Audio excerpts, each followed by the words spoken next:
Take the bulb housing out of the vehicle. Remove the Torx bolts by turning them counterclockwise. Take the bulb housing out of the vehicle.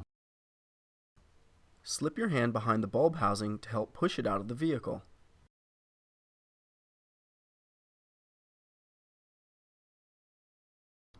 Remove the bulb assemblies by twisting them counterclockwise.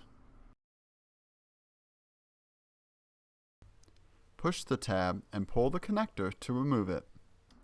Now you can replace your housing with a new one. Reconnect the bulb housing.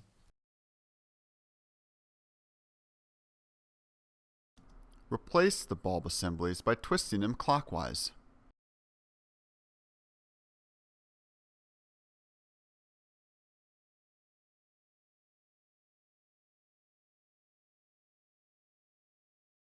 Reinsert the bulb housing into the vehicle. You may need to wiggle the housing while you push to get it back in position. If you're having trouble, try inserting it at an alternate angle. Replace the Torx bolts by turning them clockwise. Make sure the bulb housing is secure.